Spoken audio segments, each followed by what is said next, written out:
ಓಂ ಶಾಂತಿ. ವಾಣಿ date 15/6/2025. ಪ್ರಾತಃ ಮುರಳಿ. ಓಂ ಶಾಂತಿ. ಅವ್ಯಕ್ತ ಬಾಪ್ದಾದ.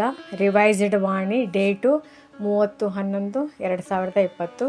ಸಮಯದ ಸಮೀಪತೆಯ ಪ್ರಮಾಣ ಸ್ವಯಂವನ್ನು ಹದ್ದಿನ ಬಂಧನಗಳಿಂದ ಮುಕ್ತ ಮಾಡಿಕೊಂಡು ಸಂಪನ್ನ ಮತ್ತು ಸಮಾನರಾಗಿ.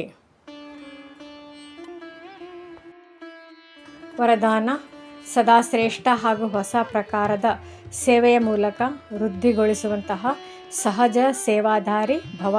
ಸಂಕಲ್ಪಗಳ ಮೂಲಕ ಈಶ್ವರ್ಯ ಸೇವೆಯನ್ನು ಮಾಡುವುದು ಸಹ ಸೇವೆಯ ಶ್ರೇಷ್ಠ ಹಾಗೂ ಹೊಸ ವಿಧಿ ಆಗಿದೆ.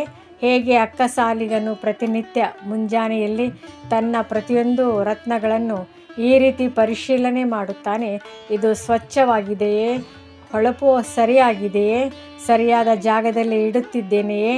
ಈ ರೀತಿ ಪ್ರತಿನಿತ್ಯವೂ ಅಮೃತ ವೇಳೆಯಲ್ಲಿ ತಮ್ಮ ಸಂಪರ್ಕದಲ್ಲಿ ಬರುವಂತಹ ಆತ್ಮರ ಬಗ್ಗೆ ಸಂಕಲ್ಪಗಳ ಮೂಲಕ ದೃಷ್ಟಿಯನ್ನು ಹರಿದಾಡಿಸಿ ಅವರುಗಳಿಗೆ ಸಂಕಲ್ಪದಿಂದ ತಾವೆಷ್ಟು ನೆನಪು ಮಾಡುತ್ತೀರಿ ಆ ಸಂಕಲ್ಪವಷ್ಟೇ ಅವರವರಿಗೆ ತಲುಪುವುದು. ಈ ಪ್ರಕಾರದಲ್ಲಿ ಸೇವೆಯ ಹೊಸ ವಿಧಿಯನ್ನು ಉಪಯೋಗಿಸುತ್ತಾ ವೃದ್ಧಿಗೊಳಿಸುತ್ತಾ ಸಾಗಿರಿ. ಆತ್ಮರನ್ನು ತಮ್ಮ ಸಹಜ ಯೋಗದ ಸೂಕ್ಷ್ಮ ಶಕ್ತಿಗಳು ತಮ್ಮ ಕಡೆಗೆ ಸ್ವತಃವಾಗಿ ಆಕರ್ಷಿಸುತ್ತದೆ. ಸ್ಲೋಗನ್: ನೆನಪುಗಳನ್ನು ಅಂದರೆ ಕಾರಣ ಮರ್ಜ್ ಮಾಡಿರಿ ಮತ್ತು ಬೇಹದ್ದಿನ ವೈರಾಗ್ಯ ವೃತ್ತಿಯನ್ನು ಇಮರ್ಜ್ ಮಾಡಿಕೊಳ್ಳಿ. ಅವ್ಯಕ್ತ ಸೂಚನೆಗಳು: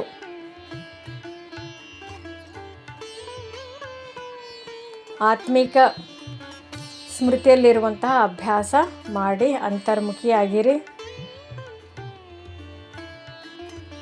ಜ್ಞಾನವನ್ನು ಮನನ ಮಾಡುವುದರ ಜೊತೆಗೆ ಶುಭ ಭಾವನೆ, ಶುಭ ಕಾಮನೆಯ ಸಂಕಲ್ಪ ಸಕಾಶ ಕೊಡುವ ಅಭ್ಯಾಸ.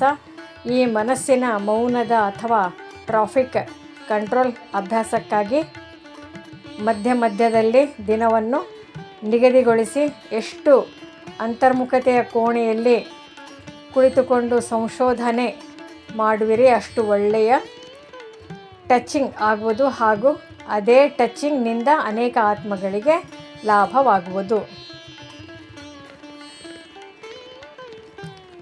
ಸೂಚನೆ: ಇಂದು ಅಂತಾರಾಷ್ಟ್ರೀಯ ಯೋಗದ ದಿನ. ತಿಂಗಳಿನ 3ನೇ ರವಿವಾರವಾಗಿದೆ. ಸಂಜೆ 6:30ರಿಂದ 7:30ರವರೆಗೆ ಎಲ್ಲ ಸಹೋದರ ಸಹೋದರಿಯರು ಸಂಘಟಿತ ರೂಪದಲ್ಲಿ ಒಟ್ಟಿಗೆ ಸೇರಿ ಯೋಗ ಅಭ್ಯಾಸದಲ್ಲಿ ಅನುಭವ ಮಾಡಿ ನಾನು ಭ್ರುಕುಟಿ ಆಸನದ ಮೇಲೆ ವಿರಾಜಮಾನ ಪರಮಾತ್ಮ ಶಕ್ತಿಗಳಿಂದ ಸಂಪನ್ನ ಸರ್ವಶ್ರೇಷ್ಠ ರಾಜಯೋಗಿ ಆತ್ಮ ಕರ್ಮೇಂದ್ರಿಯ ಜೀತ್ ವಿಕರ್ಮ ಜೀತನಾಗಿದ್ದೇನೆ. ಇಡೀ ದಿನ ಇದೇ ಸ್ವಮಾನದಲ್ಲಿರಿ. ಇಡೀ ಕಲ್ಪದಲ್ಲಿ ಹೀರೋ ಪಾತ್ರವನ್ನು ಅಭಿನಯಿಸುವಂತಹ ಸರ್ವಶ್ರೇಷ್ಠ ಮಹಾನ್ ಆತ್ಮನಾಗಿದ್ದೇನೆ.